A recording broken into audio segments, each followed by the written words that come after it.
Je reconnais, tu es mon roi, tu as donné ta vie pour moi. Qui peut le faire si ce n'est pas toi? Honneur et gloire à toi, le Créateur de toutes choses, toi qui nous as créés à ton image, selon ta ressemblance, toi qui es le maître des temps et des circonstances. Voilà que dans ton amour, tu as permis que ce jour puisse exister, que ce programme puisse exister, que tes serviteurs viennent encore dans ce programme pour nous faire du bien, pour nous parler de ta part. Au nom de notre Seigneur Jésus-Christ, nous vous saluons, mesdames, messieurs, fidèles téléspectateurs de ta grandeur, chers auditeurs également, qui auront la grâce et l'occasion de suivre ce nouveau numéro via la 87.8 MHz, que la grâce de Dieu vous localise. Nous, c'est ta grandeur, ce n'est pas notre grandeur, mais c'est la grandeur de Dieu. Et c'est Dieu lui-même, il décide qui envoyer dans ce programme pour gagner une âme, pour sauver une âme, n'est-ce pas? Pourquoi pas pour organiser également une fête au ciel en l'honneur de cette âme qui sera sauvée aujourd'hui. Encore une fois, shalom également à ceux-là qui vont nous suivre via les réseaux sociaux. Ce sont des invités que vous connaissez. L'un d'eux, vous les connaissez, vous l'appréciez, vous l'avez entendu parler de la part de Dieu, vous l'avez entendu chanter, bientôt écrivain parce qu'il est en train de rédiger également un ouvrage qui va certainement nous faire du bien. Donc, c'est vraiment une tête qui est connue de tous, n'est-ce pas? Alors, à côté de lui, il y aura également un homme de Dieu, un pasteur que Dieu veut bien. C'est le canal par lequel Dieu va passer aujourd'hui pour nous bénir parce que pour lui, dans ta grandeur, c'est une toute première fois, mais j'ose croire que ça ne sera pas la dernière fois. Encore une fois, shalom à vous. Avant même que nous puissions vous présenter qui seront nos invités du jour, mesdames, messieurs, je nous demanderai de suivre ces témoignages. Elle s'appelle Kendra. Kendra a vécu tellement de choses. Elle a vécu tellement de blessures intérieures. Elle a vécu tellement de choses avec ses parents. Et avec toutes ces blessures intérieures, avec ce moment obscur de sa vie, elle a eu à faire un mauvais choix ou encore à prendre une mauvaise décision. Ça nous arrive lorsque nous traversons le désert. Alors, suivons les témoignages, car le témoignage de Kendra fera que quelqu'un soit également édifié dans ce nouveau numéro de ta grandeur. Je signale que ce témoignage est tiré du programme Club 700. Au plus loin qu'elle puisse s'en souvenir, Kendra Sykes a toujours aspiré à la douceur du véritable amour. Mais pendant sa croissance, la pauvreté et les abus refroidirent complètement son cœur. Mon père était très violent envers ma mère. Il souffrait d'une dépendance au crack et ma mère était alcoolique. Alors il y a eu beaucoup de disputes. J'ai vu ma mère se faire gifler et étouffer. C'était mentalement épuisant pour moi. J'en ai tiré un sentiment d'infériorité en tant que petite fille en raison de la manière dont je voyais qu'un homme traitait une femme. À 14 ans, Kendra pensait qu'un bébé lui apporterait l'amour qui lui manquait. Je voulais de l'amour et je sentais que la seule façon de l'obtenir, c'était d'avoir quelque chose à moi. C'est alors que j'ai commencé à donner mon corps à différents hommes. Je suis tombée enceinte à 15 ans. J'ai eu mon enfant et je me suis rendu compte que je ressentais toujours un vide, un manque. Et pendant les 3 années qui suivirent, Kendra chercha à combler ce vide de la seule façon qu'elle connaissait. J'ai commencé à avoir des relations avec des hommes qui étaient comme mon père, violents, et qui ne pensaient qu'à se défoncer. Et honnêtement, je n'estimais pas avoir beaucoup de valeur. Tout ce que je savais, c'est que je devais sortir, m'amuser, vivre ma vie et obtenir ce que je recherchais. Vers 18 ans, Kendra rencontra Ken. Ils avaient tous deux abandonné leurs études et au fil des ans, le couple eut 3 enfants ensemble. Mais Kendra dit que ces années furent tumultueuses. Ils se défonçaient chaque jour à la cocaïne et Ken était de plus en plus violent envers Kendra, tant physiquement que verbalement. Quelqu'un qui ne sait pas comment traiter un homme et quelqu'un qui ne sait pas traiter une femme. Les deux ensemble, ça fait un beau gâchis. Nous étions 2 êtres brisés dans une situation désespérée. Pour Kendra, la vie était devenue insupportable. Je me souviens que j'étais si désespérée que je pensais au suicide comme seul moyen d'en sortir. Je me souviens de ces pensées suicidaires. Tu devrais le faire, suicide-toi, c'est ton seul espoir. Je prenais un couteau et je me coupais. Ça me donnait un sentiment de soulagement. Mais une fois que j'avais fini de me couper, j'étais dans la même réalité et je sentais que rien ne s'améliorait. Je savais qu'il y avait un Dieu, qu'il y avait quelqu'un qui répondait aux prières. J'en avais entendu parler, mais je ne le connaissais pas. Je n'avais pas de relation proche avec Jésus. À 23 ans, Kendra fut avertie que Ken était physiquement violent avec leurs enfants. J'avais l'impression d'avoir échoué en tant que mère, parce que je savais que mes enfants étaient maltraités et je sentais que je ne pouvais rien faire. Je me sentais tellement faible à cette époque. J'avais l'impression de ne pas être une bonne mère parce que je venais d'avoir ces bébés et je ne faisais qu'essayer de combler un vide. Je ne leur donnais pas ce dont ils avaient besoin, cette chose que moi-même je recherchais. Je ne la donnais pas à mes enfants. Je me souviens qu'un jour, je me suis complètement défoncée pour essayer de combler le vide.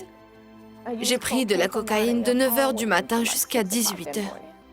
Kendra fit une overdose. Par peur de mourir, elle pria pour une seconde chance. C'était comme si mon esprit quittait mon corps. Mais mes genoux se sont fléchis et je suis tombée par terre et j'ai appelé Jésus. Parce que je savais que c'était mon seul espoir. J'ai appelé Jésus. J'ai appelé son nom 3 fois. J'ai immédiatement senti une force dans mon corps. Et j'ai recommencé à respirer. Quelque chose avait changé en moi. J'ai commencé à ressentir un amour que je n'avais jamais ressenti auparavant. J'ai senti que quelqu'un devait m'aider vraiment pour me donner une seconde chance dans la vie.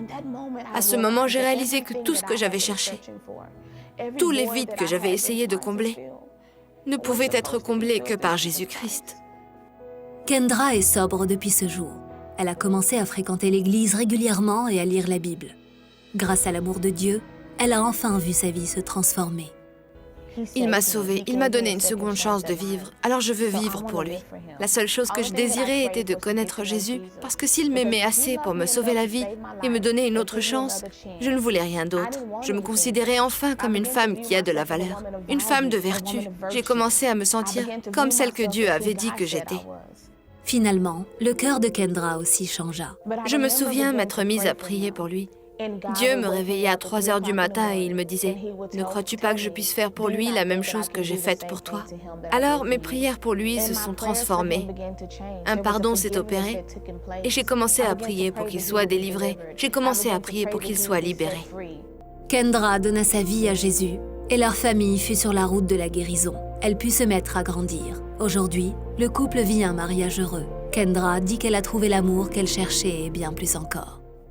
Nous sommes réellement réconciliés. Nous savons que nous sommes réellement renouvelés et rachetés. Maintenant, je sais comment être une vraie mère. Nous allons tous à l'église ensemble et nous vivons un grand bonheur. Ton passé ne détermine pas ton avenir. Si tu es dans un endroit sombre, Dieu peut t'apporter la lumière. Si tu es brisé, il peut te réparer. Il a tout changé pour moi. Il peut te racheter, il peut te libérer et il peut changer ta destinée. Voilà, c'était là le témoignage de notre sœur Kendra. Nous ne savons pas ce que vous êtes en train de vivre comme situation. Nous ne savons pas ce que vous êtes en train de traverser comme moment difficile dans votre vie. Mais une chose est sûre, que Jésus-Christ est de votre côté. Il vous aime et il est la solution à tout problème et la réponse à toutes les questions que vous pouvez vous poser. Et grâce à ce nouveau numéro, nous croyons que Dieu va toucher, va parler à un cœur et que quelqu'un prendra la décision finalement d'entrer également dans la grande famille des enfants de Dieu. Qui sont nos invités, mesdames, messieurs? Je vais commencer par le pasteur, notre invité spécial qui vient pour la toute première fois dans ce programme. Lui, c'est le pasteur Éric Dussaba. J'espère que je n'ai pas massacré son nom. Moutoudi Ngoy, bienvenue, pasteur. Merci, maman Dorcas. J'ai bien prononcé? Sans faute. Merci. J'avais peur, je me suis vraiment exercée pour ça. Mais l'autre invité, vous le connaissez, lui, je peux vraiment dire son nom si facilement, c'est le frère Michel Bakenda. Bienvenue, frère Michel.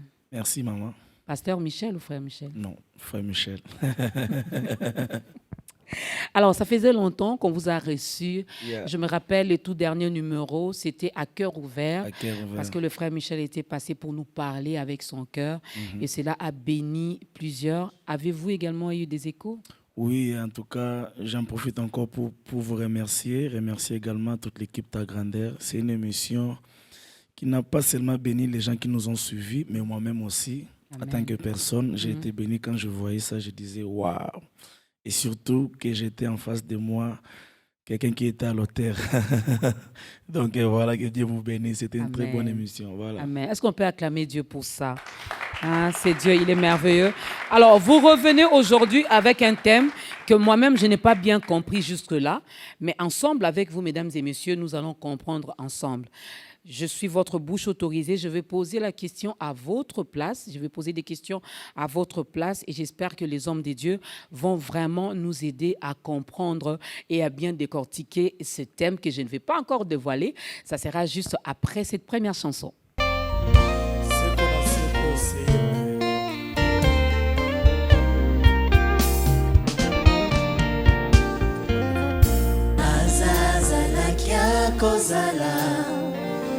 Seko na seko seyeme Aye utesikazo memanga Boye mokolo nzela Azaza la kia kozala Seko na seko seyeme Aye utesikazo memanga Boye mokolo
liboso na yo nayena ya koloba na mbwendeno yawe na ngai olanda te mutuka natiki libanda naza na posano olanda te po pesinga libala naza na posa na yo nzambe na ngai tina yawa motema oyo posano nde tondi Yesu yawa temoyo posano ndetondi nzambe na bomo.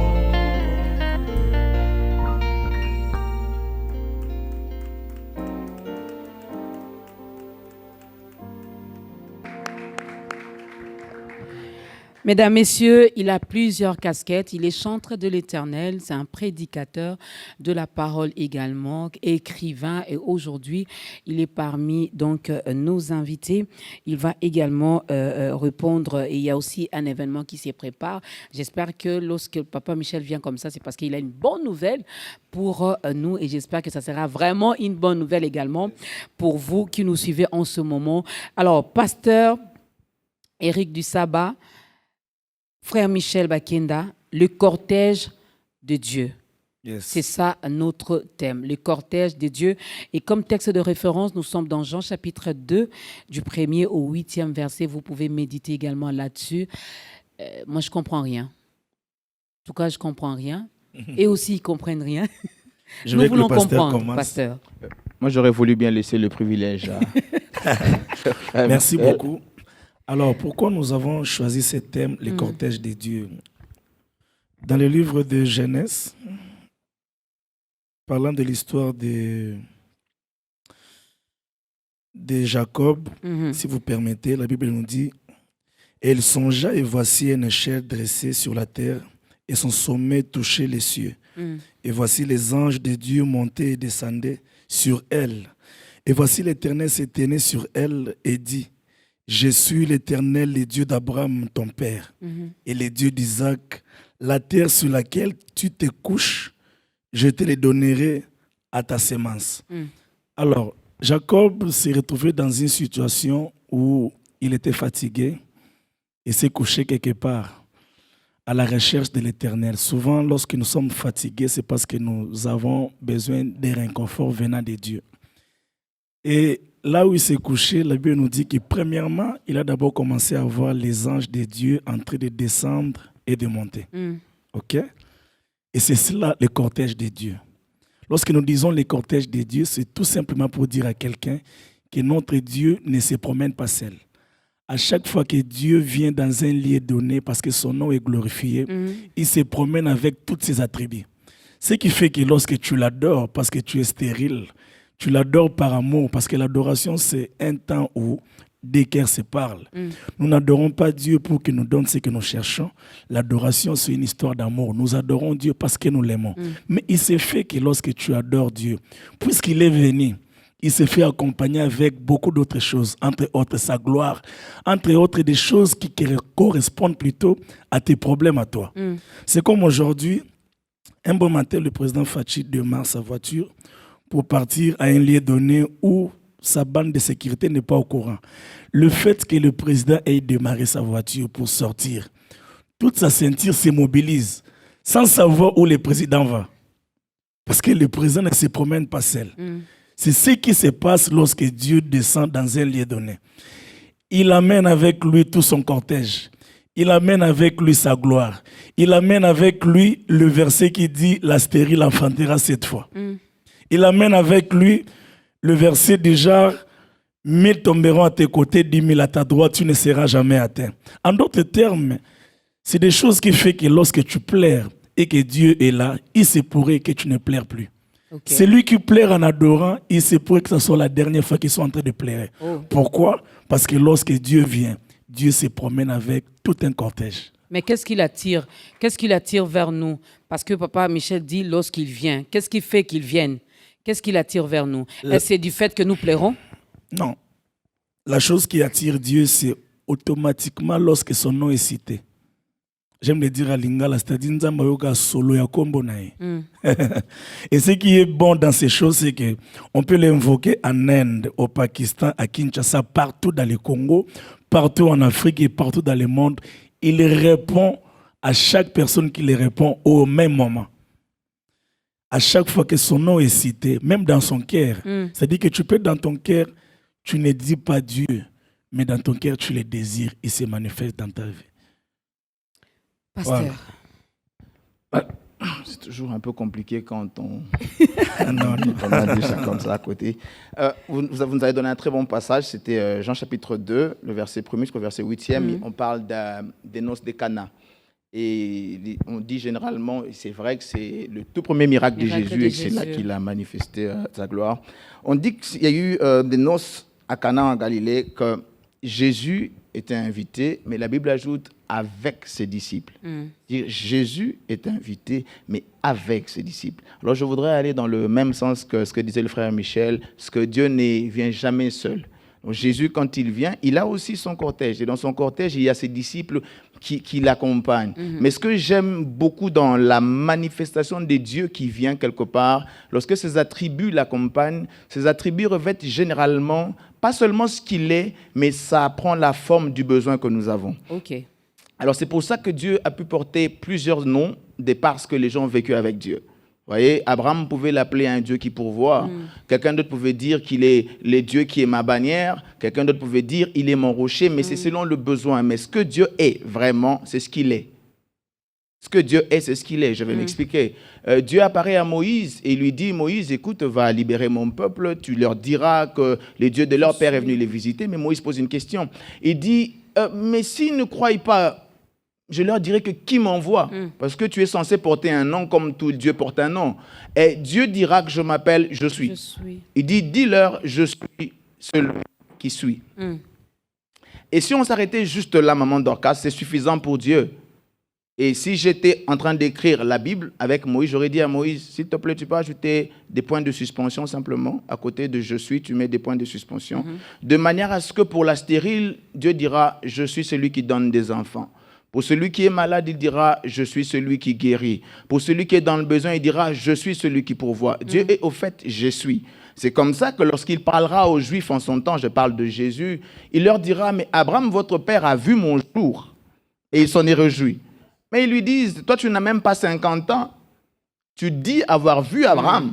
Jésus leur dira, avant qu'Abraham ne fût, je suis. Et on posera la question à Jésus, mais c'est quand que tu es avant qu'Abraham ne fût. Jésus leur dira, alors qu'il était en train de monter pour aller sacrifier son fils, j'y étais déjà. Parce que je suis le bélier qui a remplacé Isaac sur l'autel. Avant que Isaac n'arrive, j'y étais déjà. C'est comme ça qu'il dit, Abraham a vu mon jour et il s'en est réjoui. Parce que ce jour-là, Abraham a vu quelqu'un prendre la place de son fils sur l'autel. La joie d'Abraham, c'était, j'étais en train de perdre un fils en montant. Mais je redescends avec le même fils, mais l'autel n'est pas resté vide. L'autel n'est pas resté vide. Isaac est descendu, mais l'autel n'est pas resté vide.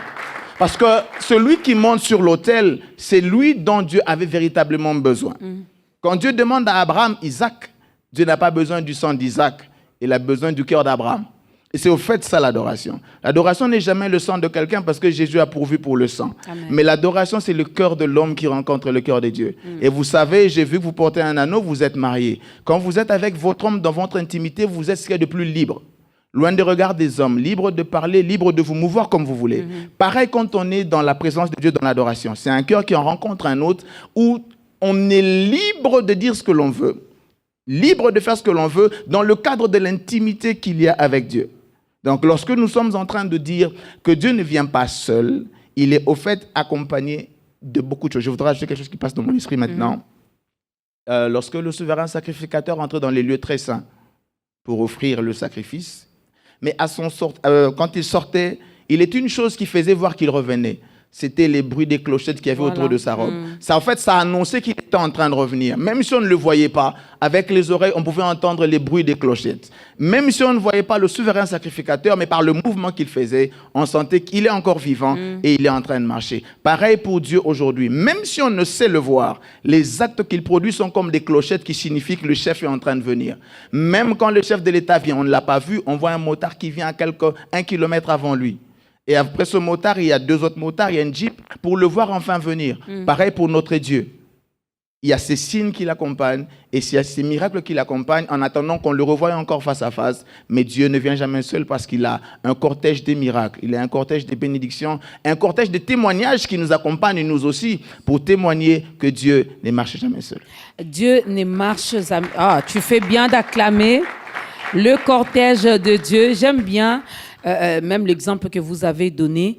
Déjà, si Maman Dorcas doit recevoir le président de la République chez lui qui vient avec son cortège et tout, mais je sais que je ne resterai pas comme j'étais avant. Cela veut dire, si je n'avais pas de provisions chez moi à la maison, dès que le président vient et avant même de partir là, j'aurai mes 32 dents à l'extérieur parce que j'ai reçu le président. Donc, si les enfants étaient chassés de l'école, je sais que ce problème est résolu avec l'enveloppe que le président me laisse. Si je n'avais pas un moyen de déplacement, je sais déjà faire des calculs que je peux acheter ma petite voiture.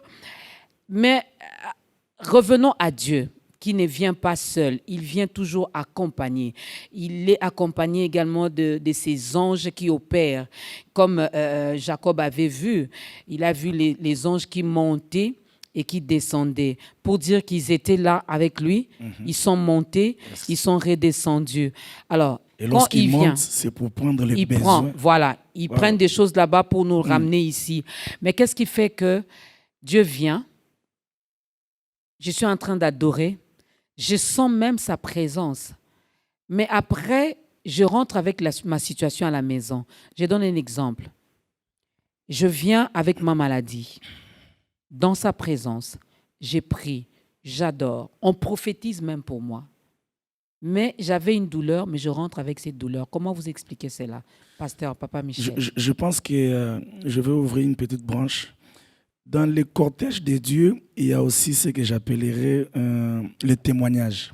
Okay? C'est-à-dire, à un moment donné, l'homme, avec son histoire et son parcours, constitue ce cortège pour Dieu. Okay. David, lorsqu'il s'approche devant Goliath, il s'approche avec tout un cortège des choses que Dieu a fait dans le passé.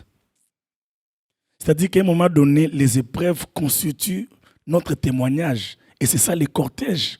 Les cortèges de Dieu, c'est aussi des choses que nous avons à dire. C'est des arguments que nous avons à présenter devant Saoul. Celui qui n'a pas d'argument n'aura pas de place. David, pour que Saoul lui fasse confiance, il ne s'agissait pas de dire que je suis fort. Il s'agissait de prouver ce à quoi il était passé. Donc, j'aimerais dire à quelqu'un qui se pose des questions du genre, tu es avec Dieu en train de constituer les cortèges de Dieu, justement. C'est-à-dire que lorsque David s'est retrouvé devant Goliath, il dit, moi que voici, l'ours est venu devant moi, je l'ai déchiré. Moi que voici, le lion s'est approché de moi, je l'ai déchiré. Alors, toutes ces choses ont fait que David puisse appeler Goliath de notre nom. Toute personne qui voyait Goliath l'appelait Goliath. Mais quand David arrive, à cause du cortège de son témoignage, il appelle incirconcis. Mais David, je me pose la question, qui t'a fait voir que c'était un incirconcis? Oui, je peux l'appeler incirconcis parce que je viens de loin. J'ai tout un cortège. Je sais d'où je viens et cela me donne la force de savoir d'où je vais. Donc voilà, j'aimerais dire à une personne qui passe par des moments compliqués où tu te dis, mais écoute... Cette sœur qui a 40 ans aujourd'hui, qui est encore célibataire, ça vous fait voulez dire que son célibat constitue également le cortège de Dieu? Oui, ça constitue le cortège de Dieu, de sorte que le jour où Dieu va t'apparaître pour te donner un mariage, tu auras de quoi témoigner. Tu sais, la gloire aime les témoignages. Lorsque tu as une gloire sans témoignage, personne n'aura des oreilles pour t'écouter. Il faut témoigner de ce que Dieu a fait. Et la vie est un parcours. Et ces histoires sont des parcours que Dieu est en train d'écrire avec nous. Et cela est très important. Pasteur, je veux pas, vous allez parler, mais je me bien ajouter également cette chose avec l'exemple du mariage que nous avons donné. Pourquoi chez les unes ou chez les uns, c'est facile? Cela veut dire la personne a étudié à 23 ans, 25 ans maximum, il a son diplôme de licence et dès qu'il termine, il a un travail. Juste après le travail ou avant le travail, il a un mariage et après, il a des enfants. Ça va, hein, c'est tellement facile, ça roule. Mais pourquoi chez d'autres, ça doit prendre du temps? Ça doit traîner. Doit-on dire que Dieu est injuste? On peut tout dire de Dieu sauf qu'il soit injuste. Yes. Dieu fait tout pour un but et il a un temps pour toute chose. À chacun son histoire selon l'appel de Dieu, selon la volonté de Dieu. Quoique sur le chemin du parcours, il y a aussi par moments la désobéissance des uns et des autres qui intervient, qui fait que certaines personnes voient les choses avant et pas d'autres. Mais je voudrais répondre à votre question, c'était celle de savoir la personne qui vient, qui est malade, qui prie, mais qui retourne avec la même avec douleur. Ses douleurs, avec ses vous savez qu'on est d'abord guéri par sa foi avant que l'on ne voie le corps bouger. Le principe avec Dieu, c'est que c'est l'invisible qui commence avant que les visibles ne suivent. Alors lorsque l'on vient devant Dieu, qu'est-ce que nous avons reçu dans l'invisible pour que le visible puisse paraître? Si dans l'invisible, je ne reçois rien de Dieu, je ne peux pas dire que j'ai reçu dans le physique. Il me faut donc impérativement recevoir dans l'invisible. C'est comme ça que l'apôtre Paul, parlant aux Philippiens chapitre 4, versets 6 et 7, il dit « Ne vous inquiétez donc de rien, mais en toute chose, faites connaître à Dieu vos besoins, par des prières, des supplications, avec des actions de grâce. Et la paix de Dieu qui surpasse toute intelligence gardera vos cœurs et vos pensées. » Maman Dorcas, c'est là que se trouvent les vrais problèmes de beaucoup de chrétiens que nous sommes ici. C'est la Bible dit, faites connaître vos besoins. Mais généralement, qu'est-ce qu'on fait quand on vient dans la présence de Dieu? Seigneur, si tu me donnes un travail et que j'ai de l'argent, je vais acheter une voiture et je vais me marier. Mais lorsque l'on finit de faire ça, Dieu se dit... C'est pas mal non plus. Hein. Non, mais Dieu se dit, mais qu'est-ce qu'il veut exactement? Qu'est-ce qu'il veut? Mais je veux le tout. Non, présentez votre besoin. La Bible dit, faites connaître votre besoin. C'est quoi votre besoin? Si vous voulez le mariage, dites à Dieu, je veux le mariage. C'est le principe qui est biblique. Si vous voulez d'une voiture, dites à Dieu, j'ai besoin d'une voiture. Vous pensez que tout le monde qui a une voiture l'a acheté? J'ai dit non. Mhm. Vous pensez que tout le monde qui a une maison l'a acheté? Non, mais pourquoi il faut dire à Dieu comment avoir la maison, comment avoir la voiture? La Bible dit, faites connaître votre besoin. J'ai eu un jour un problème, besoin de voyager pour quelque part. Je me pose beaucoup de questions, Seigneur, donne de l'argent pour, mais Dieu me dit, qu'est-ce que tu veux? Je dis, je veux un billet d'avion. Vous savez ce qui s'est passé? Des gens se sont battus, ils m'ont acheté un billet d'avion à $1640 et j'ai voyagé. Mon besoin, je l'ai exprimé. Je n'ai pas dit à Dieu... Avec précision, avec exactitude. La Bible dit, faites connaître votre besoin. Le problème, c'est qu'on ne présente pas le besoin. On présente les voies par lesquelles Dieu doit accomplir le besoin. Dieu n'a pas besoin d'un assistant pour ça. Il n'a pas besoin d'une personne qui réfléchirait à sa place. Il sait ce qu'il faut faire pour être Dieu. Dis ton problème, mais arrête-toi là. Seigneur, j'ai besoin d'être guéri, point. Mais c'est ce qui se passe avec cet homme à la piscine de Bethesda. Voilà. Jésus dit, qu'est-ce que tu veux? Lui, il répond, mais je n'ai personne. Non, mais messieurs, la question est simple. Qu'est-ce que tu veux? C'est le problème que nous avons. C'est pour ça qu'on vient malade, on retourne malade. Parce qu'on voulait que Dieu passe par nos voies, au lieu de présenter le besoin. Et quand on présente le besoin, la Bible dit, et la paix de Dieu, qui surpasse toute intelligence. Moi, j'aime appeler la paix de Dieu un accusé de réception. La paix de Dieu fonctionne comme dans l'administration. Vous savez, quand vous amenez un courrier pour voir un responsable, vous arrivez au niveau du secrétariat, vous présentez la copie. L'original entre, la copie reste. Et sur la copie, on pose un sceau, c'est un accusé de réception. On n'a pas encore ouvert votre copie, votre note par le destinataire. Mais on vous donne un accusé de réception qui signifie que la copie est arrivée à destination. Il peut l'ouvrir dans 2 semaines, dans 3 semaines, mais on vous a déjà donné un accusé de réception. Et la paix de Dieu joue le même rôle. Lorsque vous venez présenter à Dieu votre problème, Dieu prend le sceau de la paix comme un accusé de réception, il pose. En attendant d'avoir la réponse peut venir dans 2 ans, elle peut venir dans 3 ans, mais quand vous présentez votre problème, Dieu dit à la paix, c'est ton travail, vas-y, pose-toi dessus. Quand je l'ai dit, j'entends Anne qui me donne raison. Parce que quand Anne va prier Élie, Anne va prier Dieu. Et parle avec Élie. Élie lui dit enfin que Dieu te donne ce que tu as demandé. La Bible dit, Anne se leva, puis s'en alla. Et depuis ce jour, son visage ne fut plus le même. Pénine n'en a pas arrêté d'insulter. Pénine n'en a pas arrêté de la mortifier. Elle n'a pas eu le bébé le même jour. Mais depuis ce jour-là, son visage n'était plus le même parce qu'elle a reçu un accusé de réception. Généralement, nous rentrons avec nos problèmes dans nos maisons parce qu'au fait, nous ne les présentons pas. Dieu est là, on va voir à notre bureau, on raconte, on suit la musique, mais sans que le cœur ne se répande devant Dieu.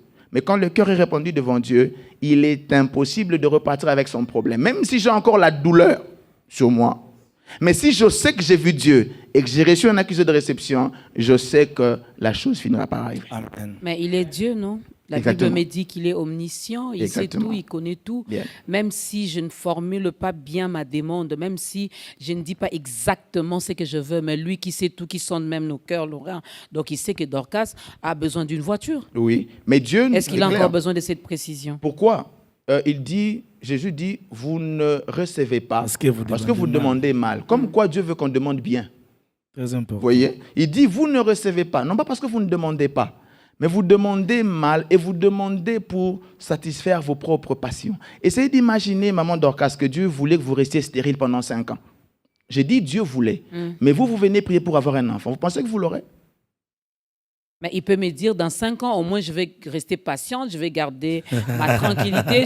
Le Père m'a dit dans 5 ans, donc j'attends. Je suis d'accord avec vous. Mais s'il ne me dit rien. Mais s'il veut tailler votre patience, par exemple, s'il veut préparer votre cœur à supporter les épreuves, s'il vous dit c'est dans 5 ans, vous savez, ça peut passer très facilement comme une lettre à la poste. Hein? Mais s'il ne vous dit rien, c'est-à-dire il veut vous voir encaisser les coups. Il veut vous voir rester debout, sachant qu'il est là avec vous. Mais par moments, vous ne le voyez pas. Un ange apparaît à Gédéon et lui dit, je te salue, vaillant héros, l'Éternel est avec toi. Gédéon dit à l'ange, oh mon Seigneur, si Dieu était vraiment avec nous, où sont toutes ces choses que nos pères disaient que Dieu a fait dans le désert? Dieu est avec lui.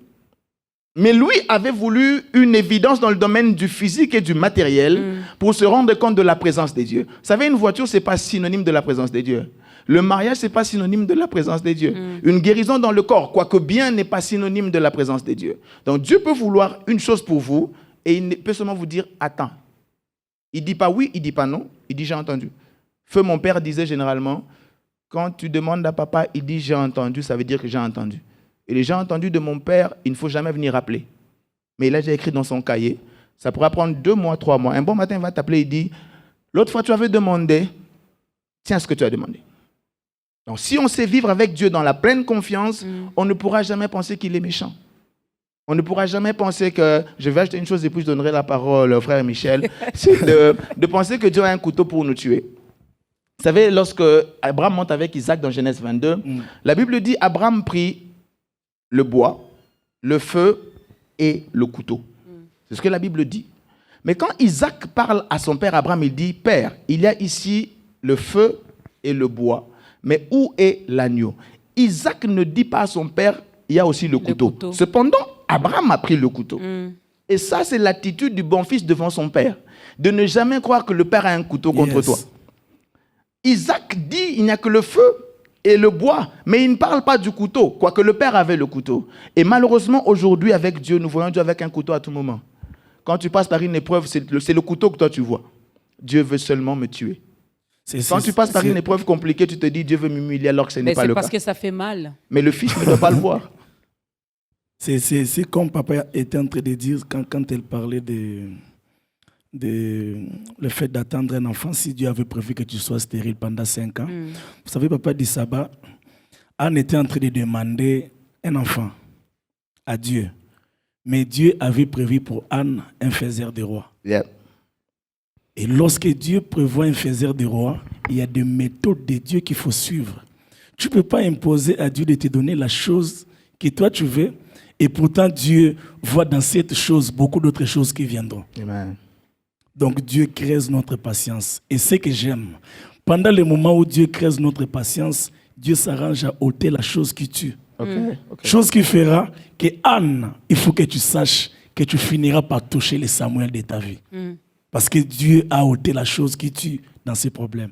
Mais avec l'histoire d'Anne, avant de prendre la deuxième chanson, le besoin, comment je peux dire ça, le problème de Anne ou la demande de Anne a rencontré également le besoin que Dieu avait, parce que Dieu cherchait également un serviteur à placer dans son temple. Justement. Lorsque Anne a commencé à prier, ma Bible me dit, c'est quand elle a changé également sa façon même de demander, quand elle a fait cette promesse à Dieu, si tu me donnes un fils, voici ce que je ferai. Mais est-ce que nos besoins à nous, nos demandes à nous doivent toujours rencontrer également le besoin de Dieu, parce que nous oublions que Dieu a aussi de besoins. Mais je dis oui, je vous ai donné l'exemple tout à l'heure. La Bible dit, nous avons auprès de lui cette assurance, que si nous demandons quelque chose conformément à sa volonté, nous savons qu'il nous écoute. La Bible ajoute, puisqu'il nous écoute, quelle que soit la chose que nous demandions, nous savons que nous l'avons déjà. La Bible dit, quelle que soit la chose que nous demandions. Mais la première condition, c'est de demander conformément à sa volonté. Les prières qui ne sont pas faites conformément à la volonté de Dieu, on peut la faire pendant 40 jours. Yes. On peut la faire pendant 10 ans. Tant que ce n'est pas conforme à la volonté de Dieu, il n'y aura pas de réponse. Jésus-Christ, notre Seigneur, est en train de prier. Il dit, si tu veux, Père, éloigne de moi cette coupe. Cette prière n'étant pas dans la volonté du Père, il n'a pas eu d'exaucement. Lui qui disait, tu m'as toujours exaucé. Mais pour ce jour-là, il n'y a pas eu d'exaucement. Il n'y a pas eu de suite. Parce qu'il ne priait pas conformément à la volonté. Il l'a fait 3 fois. Peu importe le nombre de fois. Ça peut prendre 10 ans. Demandez la même chose à Dieu pendant 10 ans. Si Jésus à 3 fois ne l'a pas eu, vous ne l'aurez pas. Jusqu'à ce qu'il dit, non pas ma volonté. C'est ce que Jésus dit. Jésus dit, en fait, ma prière, en d'autres termes, c'est ma volonté. Ce que je suis en train de te demander, c'est ma volonté. Mais je me rends compte qu'il n'y a pas d'exaucement. Alors Jésus dit, non pas ma volonté, mais que ta volonté s'accomplisse. Si nous voulons avoir des exaucements, il nous faut impérativement prier selon la volonté de Dieu. Prions selon la volonté de Dieu, demandez selon sa volonté. Les hommes de Dieu vont nous dire ici comment connaître également que là, je suis dans la volonté de Dieu, que là, c'est ce que Dieu veut. Ça sera après cette chanson.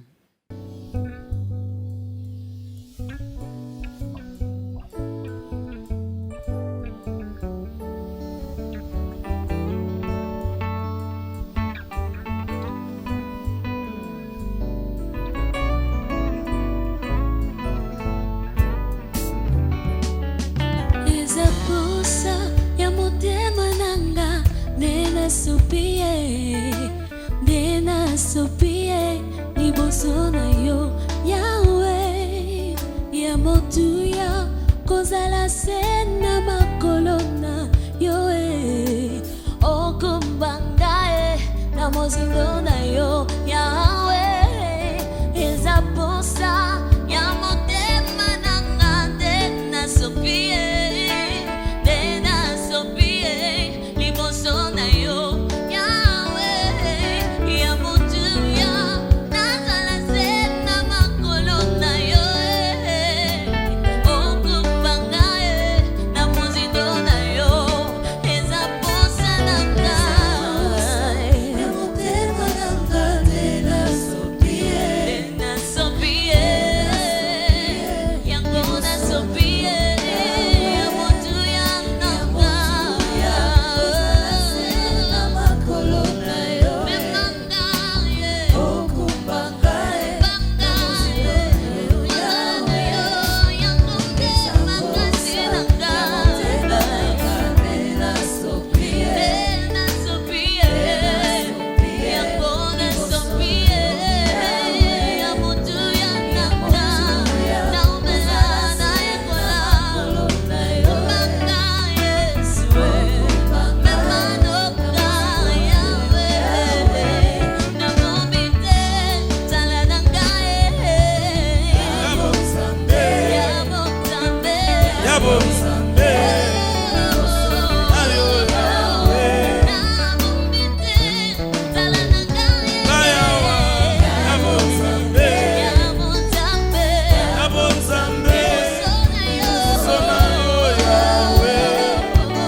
Est-ce qu'on peut encore bien acclamer pour le Seigneur? Eh oui, nous ramenons encore nos cœurs au bas de la croix de Jésus. Nous ramenons encore nos cœurs. Tout à l'heure, l'homme de Dieu, le pasteur du sabbat, disait que nous devons prier, nous devons demander selon la volonté de Dieu. Comment connaître la volonté de Dieu? Wow. La question, elle est simple, mais la réponse ne l'est pas. Parce qu'en fait, la volonté de Dieu, ce n'est pas dans la chair qu'on la connaît. C'est spirituellement qu'on connaît la volonté de Dieu. Et celui qui est mieux placé pour nous faire comprendre la volonté de Dieu, c'est l'Esprit de Dieu. La Bible dit, qui connaît Dieu, si ce n'est l'Esprit de Dieu? Car l'Esprit sonde tout, même les pensées les plus profondes de Dieu. C'est simple, pour connaître la volonté de Dieu, il faut s'allier à l'Esprit de Dieu. Vous voyez? Et l'apôtre Paul, parlant aux Romains, leur dit au chapitre 12, versets 1 et 2, il dit « Je vous exhorte, frères, par les compassions de notre Seigneur, à vous offrir vous-même comme de sacrifices vivants, saints et agréables. Ce qui sera de votre part un culte raisonnable. » Et au verset 2, il dit « Ne vous conformez pas au siècle présent, mais soyez transformés par le renouvellement de l'intelligence, afin que vous discerniez quelle est la volonté de Dieu, ce qui est bon, agréable et parfait. » L'apôtre Paul dit, la volonté de Dieu, c'est bon. Mais ce n'est pas que bon. C'est aussi agréable. Mais ce n'est pas qu'agréable, mais c'est parfait. Au fait, la volonté de Dieu requiert trois balises, je peux le dire comme ça, pour que ce soit ce que Dieu veut. Et je dirais qu'il y a 3 choses qui doivent intervenir dans la volonté de Dieu de manière assez simple. La parole de Dieu. Qu'est-ce que la parole de Dieu dit sur une chose? Parce que la Bible peut dire une chose, elle est écrite, mais elle n'est peut-être pas pour moi. Elle est écrite. La Bible dit, par exemple, je désire que les jeunes gens se marient. Imaginez que ma petite fille de 15 ans vienne me voir à la maison. Papa, j'ai lu dans la Bible, je désire que les jeunes gens se marient. Alors, je suis parmi les jeunes gens, donc je dois me marier. Je lui dirais non. Elle m'a dit, mais papa, c'est écrit. Je lui dirais, mais c'est écrit, c'est une chose. Mais est-ce le temps pour toi? La Bible peut dire une chose qui peut être vraie, c'est ce que la parole dit. Mais est-ce que l'Esprit de Dieu te donne la conviction que cette chose est pour toi en ce moment-là? Et même si l'Esprit de Dieu te dit que la chose est bonne pour toi en ce moment-là, ça devient agréable, mais ce n'est pas encore parfait. Pour que ça devienne parfait, il faudrait que les temps et les circonstances s'alignent aussi. Si on a la parole de Dieu qui est d'accord avec nous, nous avons la conviction de l'Esprit avec nous, et nous avons les temps dans le Père et le Maître. Ces 3 choses, une fois alignées, nous pouvons comprendre la volonté de Dieu. Mais le tout se passe en moi. Le temps ne peut pas forcément être la pluie qui tombe. Ça peut être une parole sortie de la bouche de maman Dorcas. Il dit, oh, c'est un signe que Dieu vient me donner. Donc, j'étais en train d'attendre ce qu'elle a dit. Elle pensait le dire par hasard, mais c'est pour moi. Je peux m'en saisir. Et l'Esprit me convainc maintenant. Ce qui est sorti de sa bouche là, c'est vraiment pour toi. Et tu as des promesses de Dieu par rapport à la chose. C'est bon pour moi, j'ai la volonté de Dieu et puis je peux prier. On nous parle aussi de la volonté permissive de Dieu, la volonté parfaite de Dieu. Je me réfère de cette histoire des enfants d'Israël dans les déserts. Lorsqu'ils ont eu faim, ils ont commencé à demander, ils ont commencé même à murmurer contre Moïse. Et Dieu a fait tomber la manne. Donc, ça peut arriver, puisque Dieu n'a pas changé, ça peut arriver aussi que maman Dorcas désire tellement quelque chose, elle demande tellement, elle insiste, et puis Dieu m'accorde quand même la chose. Bon, je pense que Dieu ne fonctionne pas avec le pression que nous les faisons. Ok? Dieu n'est pas du genre quelqu'un que tu peux aller coller chaque jour. Donne-moi ça, donne-moi ça, donne-moi ça. Vous savez, avec Dieu, quand vous marchez avec de pression, vous risquerez d'affronter la mort, comme avec cet enfant prodigue. Il a tellement fait de pression à son papa pour qu'il lui donne ce qui était de son droit, bien sûr, mais ce n'était pas le moment. Donc voilà, il y a ce que vous dites justement, la volonté permissive, mais il faut se dire que Dieu ne marche pas avec des pressions. Dieu ne cède pas aux pressions des hommes, car Dieu est un Père.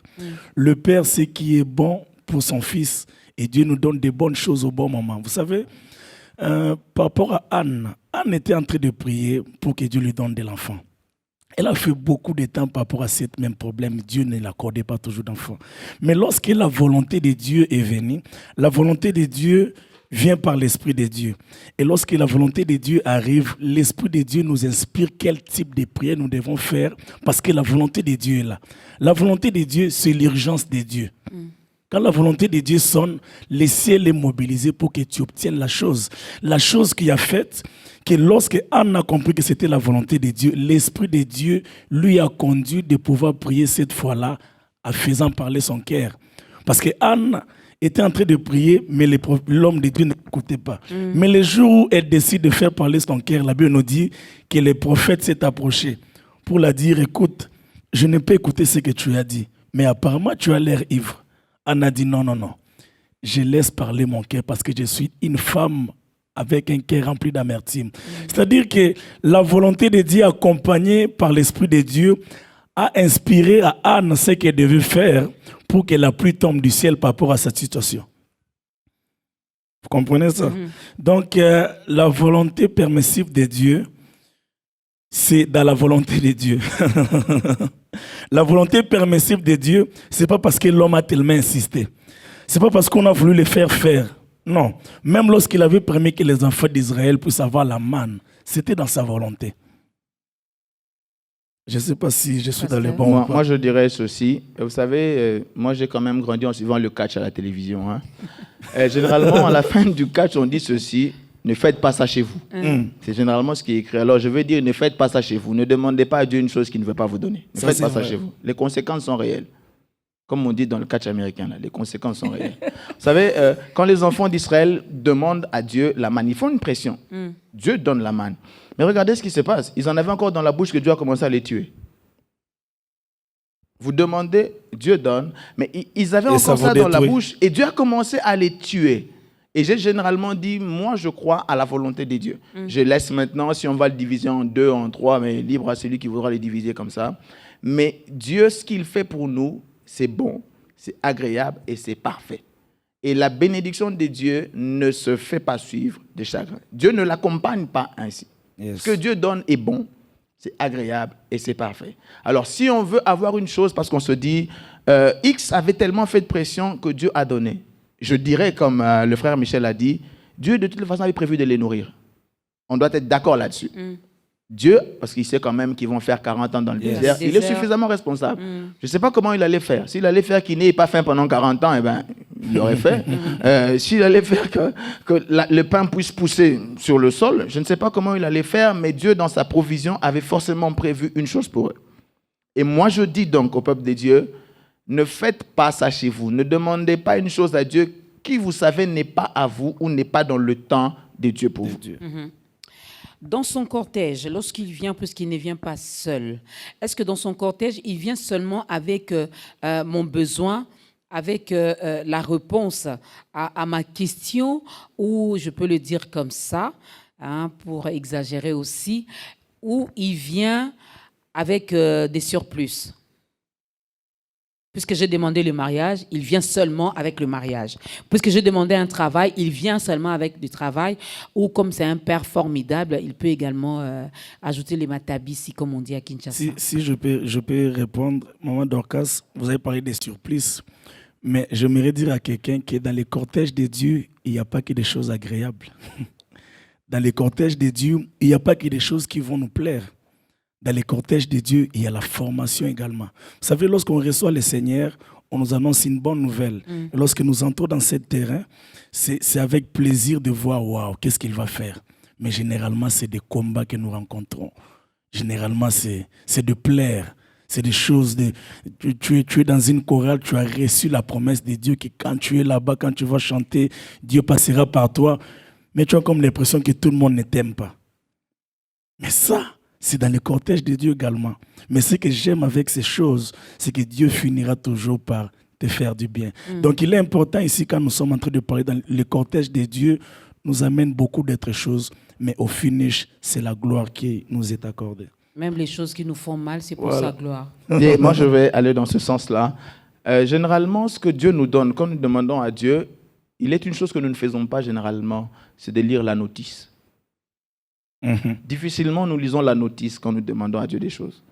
Ça peut être écrit à manipuler avec précaution sur la notice de ce que Dieu donne. On ne fait pas attention à ça. On ne fait pas attention à ça. Essayez d'imaginer qu'une femme demande à Dieu un enfant. Le cas de Rebecca, par exemple. Rebecca, ce qu'elle veut, c'est un enfant. Elle demande à Dieu un enfant. Isaac supplie Dieu et Dieu donne une grossesse. Leur prière.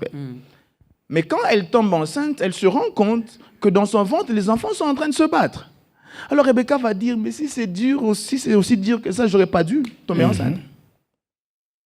Elle a demandé une grossesse sans lire la notice de sa grossesse. Parce que dans sa grossesse, à elle, se cachaient des choses. Quand elle va consulter Dieu, Dieu lui dit, non, en fait, toi, tu n'es pas enceinte. Au fait, tu vas enfanter deux nations. Vous voyez, elle se disait qu'elle était enceinte. Au fait, Dieu a envoyé 2 nations dans son ventre. Et comme elle n'a pas lu la notice de sa grossesse, elle s'est inquiétée. Que de fois, nous faisons ça dans notre vie. Seigneur, je veux l'élévation. Seigneur, je veux la gloire. Mais tu n'as pas lu la notice de la gloire. Tu n'as pas lu la notice de l'élévation. Ça peut commencer par descendre dans un trou, être vendu par les Madianites, puis aller en Égypte, et ainsi de suite. Yes, yes. C'est ça, la notice. Jésus est élevé, on est tous contents qu'il soit élevé, mais la notice de Jésus, elle est difficile. Il faut que les hommes te réunissent, il faut que tu sois crucifié, il faut que tu meurs 3 jours et tout ça. C'est la notice. Difficilement, quand nous demandons à Dieu des choses, nous lisons ce qui vient ensuite. Une femme qui tombe enceinte veut un enfant. Ok, mais elle doit s'attendre à un masque de grossesse. Il faut qu'elle ait des pieds enflés. Il faut qu'elle ait un gros ventre. Il faut que le régime alimentaire change. Mais elle ne demande pas ça. Elle demande des enfants. Elle ne demande pas un masque de grossesse. Cela n'exclut pas le fait qu'elle soit grosse. Pas du tout. Mais ça accompagne ce qu'on demande à Dieu. Et généralement, quand on demande à Dieu, nous oublions cet aspect des choses. Que dans ce que je demande à Dieu, les pleurs, comme le frère Michel a dit, vont m'accompagner. Dans ce que je demande à Dieu, l'humiliation peut m'accompagner. Dans la gloire que je voudrais avoir, dans la renommée que je voudrais avoir, j'aurai des manques de sommeil, j'aurai peut-être des surménages, j'aurai des nuits blanches. Mais toutes ces choses accompagnent ce que Dieu nous donne. Donc, quand Dieu nous donne, si c'est possible, qu'en demandant à un enfant que j'ai un masque de grossesse, prenons ça dans ce sens, il peut aussi arriver qu'en demandant un mariage, que j'ai aussi une promotion à côté. Ce n'est pas interdit. Ça dit, il peut y avoir ce bonus ou ce surplus qui accompagne la bénédiction qui vient de Dieu. Il y a une idée qui m'arrive là pendant qu'elle parlait de la grossesse. Vous savez, lorsqu'une femme est grosse, c'est l'enfant qu'elle est en train d'attendre. Okay? Mais il y a beaucoup d'autres manifestations. Elle se défigure et tout ça. Et tout ça, ça fait partie du cortège. Quand on parle d'un cortège, c'est-à-dire qu'il y a une multitude de véhicules, de motards et consorts. Donc, ils sont nombreux. Mais aussi, il faut être en mesure de voir des choses que toi, tu attends de Dieu. Et il faut être en mesure d'attendre des choses que toi, tu attends de Dieu dans des choses qui viennent. Il faut être en mesure de dire à Dieu que dans ce que j'attends de toi, ce n'est pas ça. Seigneur, c'est pas ça. C'est pourquoi la Bible dit « Réveille ma mémoire ». S'il y a des choses que tu vois auxquelles tu ne t'attendais pas de Dieu, il faut être en mesure de rappeler à Dieu certaines choses. Et tout ça, c'est dans le plan de Dieu. En fait, Dieu prévoit des choses de telles que nous puissions entretenir une relation avec lui. Je vois des choses auxquelles je ne m'attendais pas, j'entre en prière. Quand je le vois, je bénis son nom. Et c'est ça, l'entretien de notre relation avec Dieu dans le cortège également de Dieu. Mais dans ce que j'ai demandé dans ce cortège, quand je vois les choses que je n'avais pas demandées, hein, les choses qui font mal et que je reviens auprès de lui, il peut changer la situation. Les problèmes ont pour objectif de pouvoir stimuler le bon côté qui est caché dans nous que nous ne connaissons pas. Si tu vois les problèmes persister dans ta vie, sache qu'il y a une dimension de prière que Dieu aimerait que tu atteignes. Les jours où tu l'atteindras comme Anne, tu verras ces problèmes partir. Si ça ne marche pas encore, donc tu es appelé à insister. C'est comme dans le boxe. Généralement, on est censé donner plusieurs coups dans un même endroit. Donc tu es appelé à donner encore des coups. Ce n'est pas parce que ça ne marche pas que Dieu n'est pas dans ça.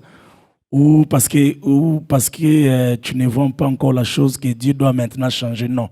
Continue à faire la même chose et tu vivras la chose que Dieu t'a promise. Mais moi, je voudrais dire que même quand ça tarde, il y a forcément quelque chose de nous que Dieu veut tailler. Yes. Je me suis retrouvé un jour dans un embouteillage. J'étais au volant de la voiture, je devais aller prêcher. J'ai envié les piétons. J'ai envié les piétons. Je me suis dit, ça fait 20 minutes qu'on est bloqué. Et les autres là, à pied, ils sont en train d'avancer. Dieu me dit, eh bien, tu es ingrat. Tu étais piéton. Tu as demandé une voiture. Tu as une voiture, tu envies les piétons. Seulement, tu ne savais pas que la voiture s'est retenue dans un embouteillage et pas les piétons. Vous voyez, c'est la notice. Quand tu demandes la voiture, maman, il y a bouchon. Ça peut faire 1 heure. Le piéton va avancer.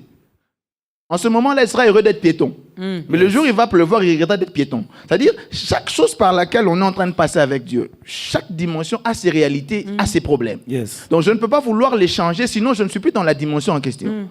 Chaque bénédiction de Dieu a ses réalités. Je peux me réveiller à 3 heures du matin parce que ma femme a besoin de boire de l'eau. Mais ce ne sera pas le cas de Fabrice Plage. Qui va le réveiller à 3 heures du matin? Personne, il n'a pas de femme. Mais moi, c'est une réalité. J'ai sommeil, je veux dormir. On te dit, papa, j'ai besoin de boire de l'eau. C'est une épreuve de ta bénédiction. Vas-y, va prendre de l'eau. À 6 heures du matin, mes enfants qui vont à l'école frappent à ma porte. Papa, l'argent de l'école. Papa, l'argent de l'école. Ils ne savent pas que papa à 3 heures s'est levé pour aller Non, servir pas du de tout. l'eau. En ce moment-là, le frère Michel est en train de dormir à 6 heures du matin. Moi, je ne dors pas parce qu'on doit me réveiller. Son célibat a ses bénédictions et ses combats. Mon mariage a ses bénédictions et ses combats. Donc, ce sont les réalités de chacune des dimensions dans lesquelles Dieu nous fait passer. Yes. Et par moments, il y a des choses que Dieu n'enlève pas. Yes. Parce que c'est lié à la bénédiction, à la dimension dans laquelle on est. Yes. Yes. Donc, nous devons seulement dire oui et amen. Exactement. On accepte. On accepte, on est patient. Dans ce cortège, il y a également les châtiments. Il nous tire également des oreilles de fois. Comme un bon père, comme tout père responsable. Il châtie ceux qui l'aiment bien. Il dit à Jérusalem, dans un élan de colère, je t'ai rejeté loin de ma face. Mais dans un mouvement d'amour, je t'ai recueilli. Si Dieu ne nous punit pas, c'est qu'il ne nous aime pas. Yes. Si Dieu ne nous punit pas, c'est qu'il n'est... Parce que Dieu punit pour notre correction. Okay. Et quand on nous corrige, c'est pour notre bien. C'est pour notre bien. Mais si nous ne sommes pas prêts à accepter un Dieu qui punit ou qui châtie, au nom de la grâce, alors qu'on n'a pas compris qui Dieu est. J'aime quand la Bible dit qu'il est lent à la colère. Il l'est quand même. Il l'est quand même. Quoique ça vienne lentement, mais il lui arrive d'être en colère. Et il l'est aussi pour ses enfants. Donc on ne peut pas, en tant qu'enfant de Dieu, ne pas prévoir une baffe venant de Dieu. C'est pas arrivé qu'on ait une baffe de Dieu. On dit on a mal fait les choses, on s'est entêté. Dieu dit bon, écoute, tu restes mon enfant, mais il faut que je te corrige sur ce point.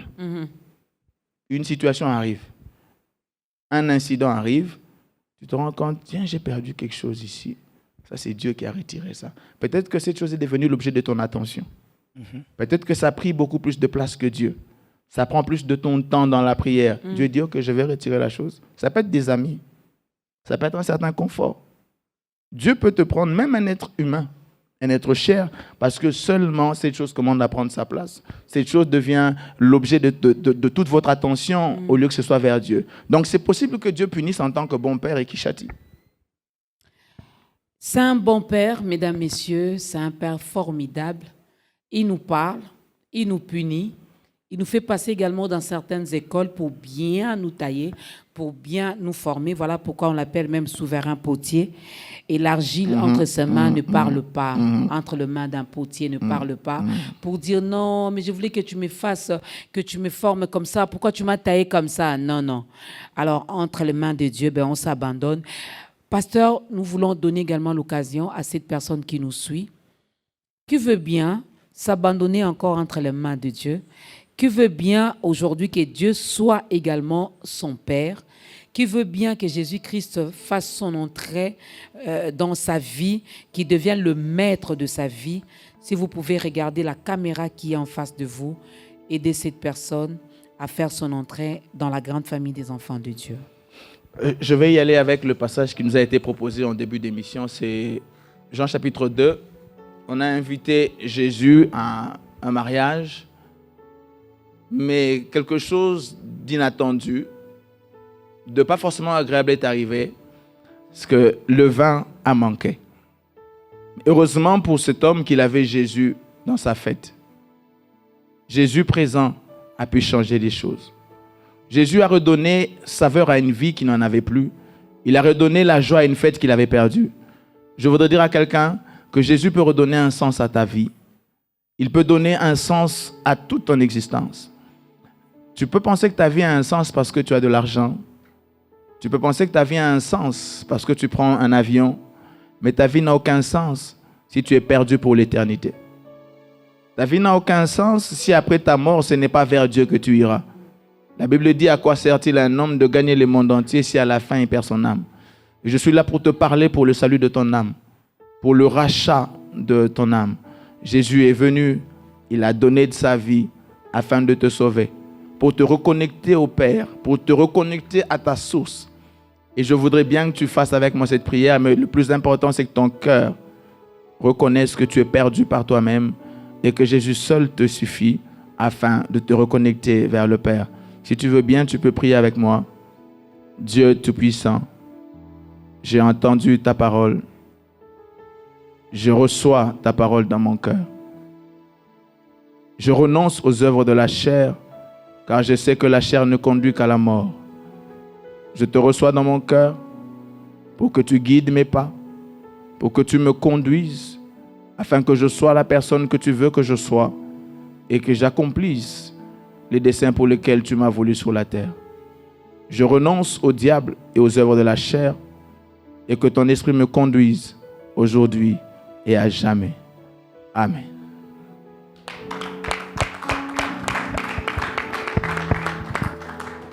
Bienvenue dans la grande famille des enfants de Dieu, mesdames, messieurs. Si vous n'avez pas une église d'attache, il y a un autre numéro qui est affiché au bas de l'écran. On pourra toutefois vous orienter vers l'église, au prix le frère Michel Bakenda, pourquoi pas vers l'église de notre invité, le pasteur Éric Dussabat, qui est là avec nous. Alors, il faut demeurer dans sa présence, continuer à bien manger pour bien grandir et bénéficier également de ce cortège. Juste une question de curiosité, on nous fait savoir que le temps, avant de parler même de l'événement, une question de curiosité. La Bible dit, c'est Dieu qui parle, il dit « Cherchez-moi pendant que je m'y trouve ».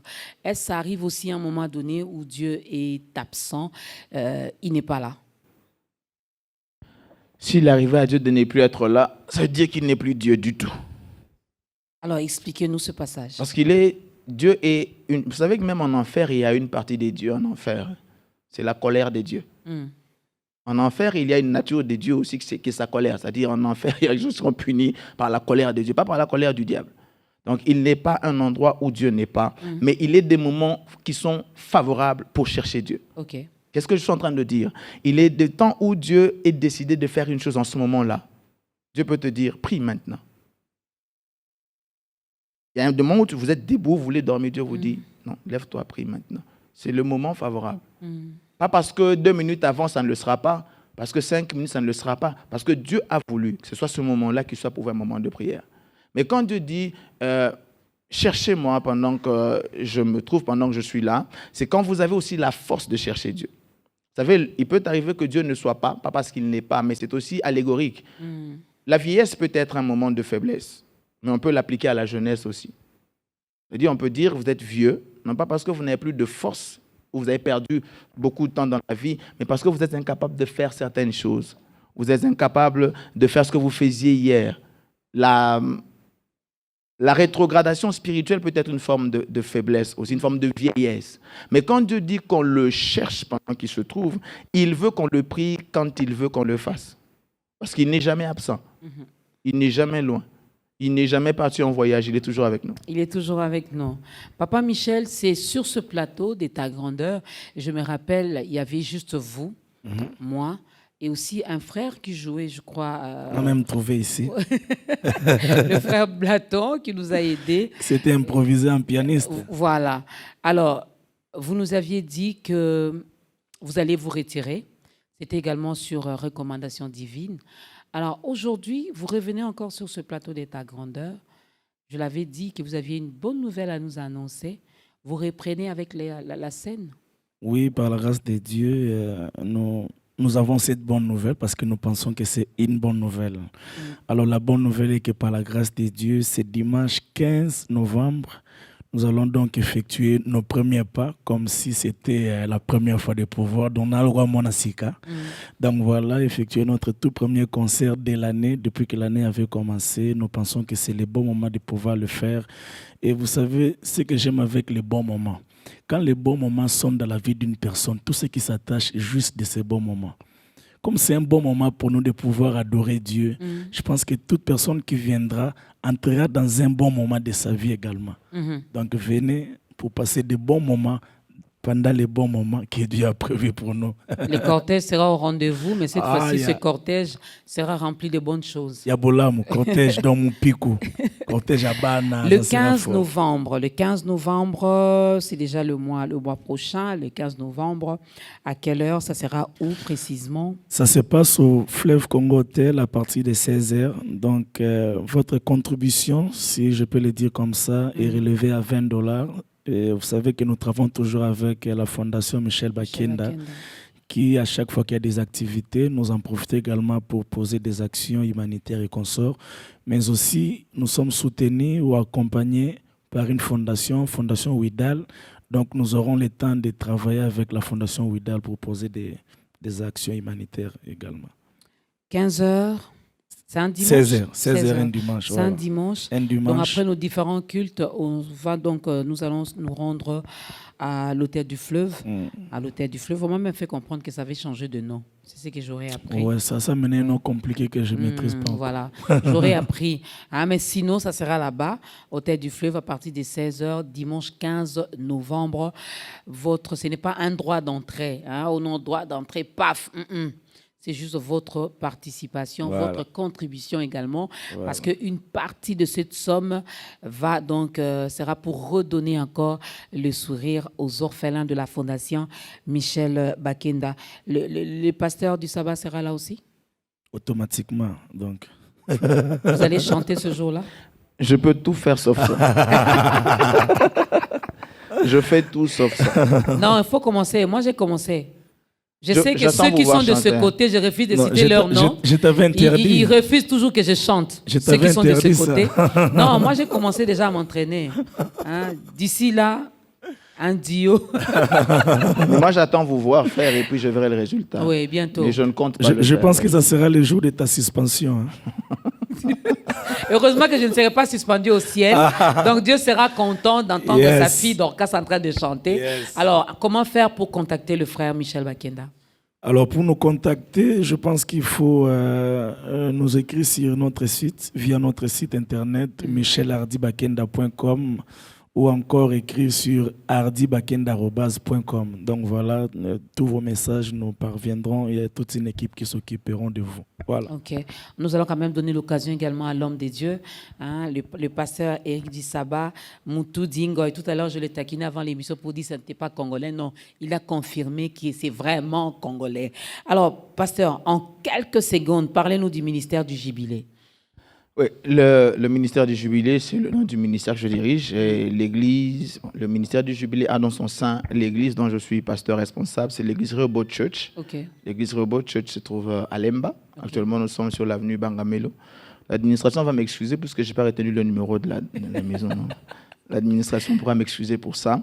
Mais nous fonctionnons mardi dans nos cellules des maisons, telles qu'aujourd'hui, je cellule le soir. Dimanche, nous avons un culte de 8h30 à 11h30. Et vous recevez quel jour, à quelle heure? Je reçois généralement mardi et dimanche. On paye combien pour être reçu? On paye par sa présence et par le respect de l'heure, c'est tout. Ok. La réponse est claire, la question était claire, la réponse est également Exactement. claire. Voilà, donc votre présence seulement. Le numéro de contact? 081 055 84 79. Le numéro est là. Mesdames, Messieurs, c'était un réel plaisir de recevoir pour vous le pasteur du sabbat, Moutoudi, et le frère Michel Bakenda. N'est-ce pas que nous avons été bénis?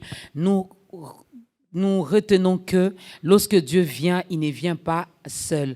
Il vient toujours avec son cortège, et dans ce cortège, il y a beaucoup de choses. Il y a des choses qui peuvent nous faire pleurer, mais également des choses qui peuvent arrêter nos pleurs, nous redonner le sourire. Donc rendez-vous le 15 novembre à l'hôtel du Fleuve à partir des 16h, $20 seulement pour entrer. Il n'y a pas un nouveau CD sur le marché des disques, non? Non, pas encore. Je pense que par la grâce de Dieu, l'album sortira l'année prochaine. Voilà, c'est pour l'année prochaine. Les albums. Ben, ça n'est fini. Merci à la grande équipe de Ta Grandeur. Je refuse de pécher. Je dis un grand merci à cette grande équipe de Ta Grandeur. On ne change pas l'équipe qui gagne. Merci également à vous, fidèles téléspectateurs, vous qui êtes fidèles à ce programme. Que le Dieu de Ta Grandeur vous bénisse. Merci aux servantes et aux serviteurs de Dieu qui ont accompagné les hommes de Dieu. Ils sont tellement nombreux là-bas. Vous avez reconnu également leur tête, n'est-ce pas, qu'ils chantent, ils servent également Dieu. Alors, levons-nous. Papa Michel, vous allez nous aider à clôturer ce moment avec une courte prière. OK. Et après, permettez-moi de voir l'homme de Dieu, le pasteur du sabbat, en train de danser pour Dieu. Je ne l'ai jamais vu faire. Alors, permettez-moi de le voir aujourd'hui. Merci, on va prier. Papa, merci pour ce qu'a été ce moment. Tu nous as fait du bien, tu nous as parlé, tu nous as communiqué ta pensée. Tu nous as fait voir que lorsque ton cortège arrive, Ton cortège a pour objectif de pouvoir arrêter certaines choses et de pouvoir réglementer certaines choses. Merci d'entamer ces processus dans la vie de quelqu'un qui nous a suivis. Dans le nom de Jésus, nous t'avons ainsi prié. Nous bénissons l'équipe B1, nous bénissons l'équipe Ta Grandeur ainsi que Maman Dorcas. Nous t'avons ainsi prié. Merci également pour les bien-aimés qui nous ont accompagnés, et groupe ATES. Que tu te souviennes d'eux dans le nom de Jésus. Amen. Amen. Eta mololo ya ndakwe. Mololo, mololo, mololo, mololo. Aïe, aïe, aïe.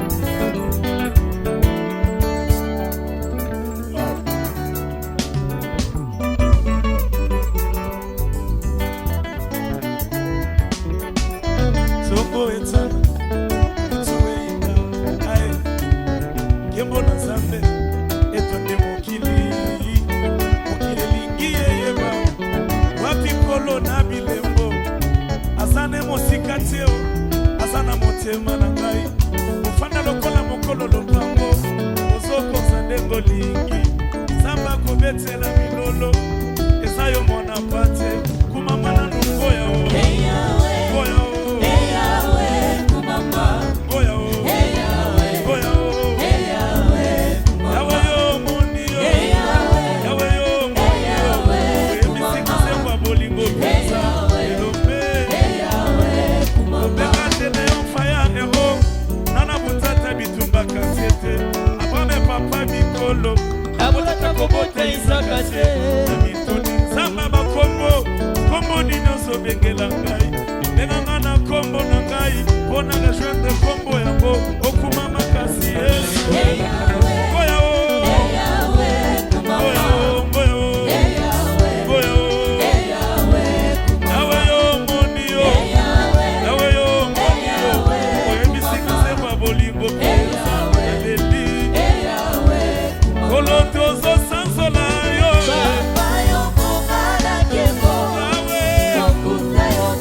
Yesu okotikati ya mitie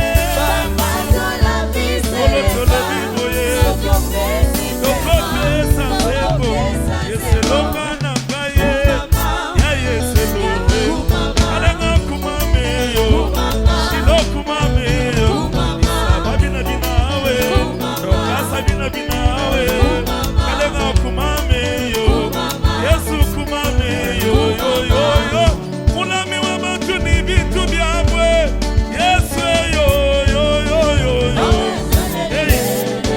awe shaleli le le le le le shilo bone li le le le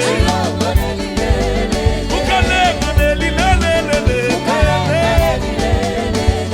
ah nazo eba na raison nazo bouger na raison nazo bina na raison ah yo yo nazo mata mata mata na raison iso yo nazo mata mata mata na raison mata mata mata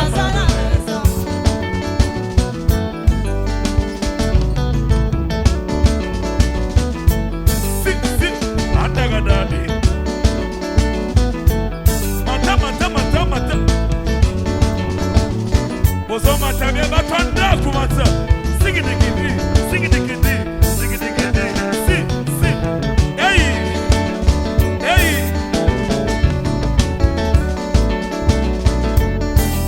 Hey. Hey, munami wa batu ni bitu byabwe. Yesu yo yo yo yo yo yo yo. Kasili pambolina yo.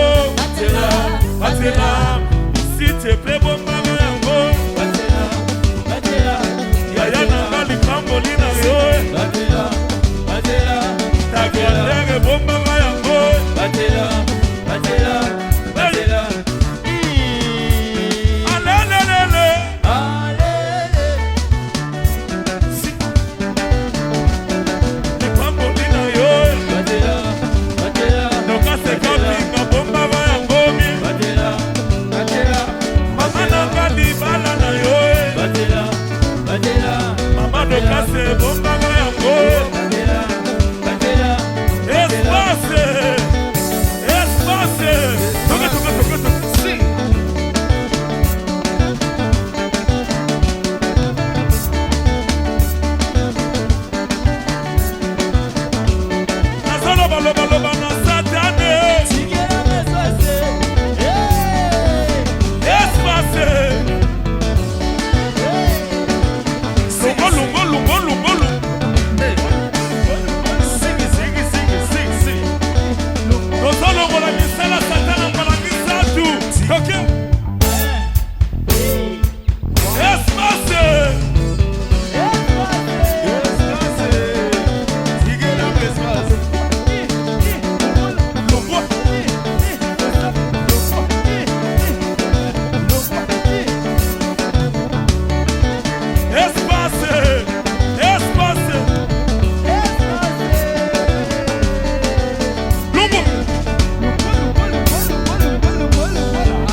Organiser,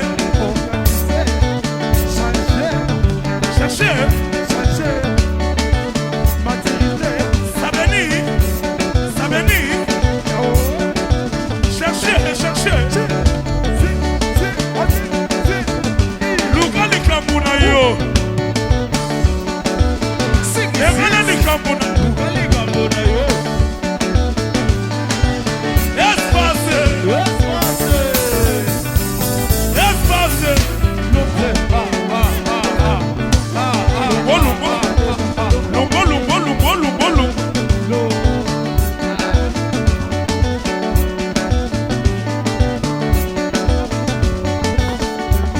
Connais, tu es mon roi, tu as donné ta vie pour moi.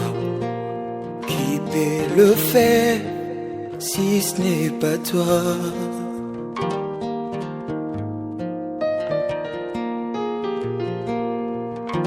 Ma vie passée est effacée, je ne peux plus y retourner. Je vois la sombre nuit passer.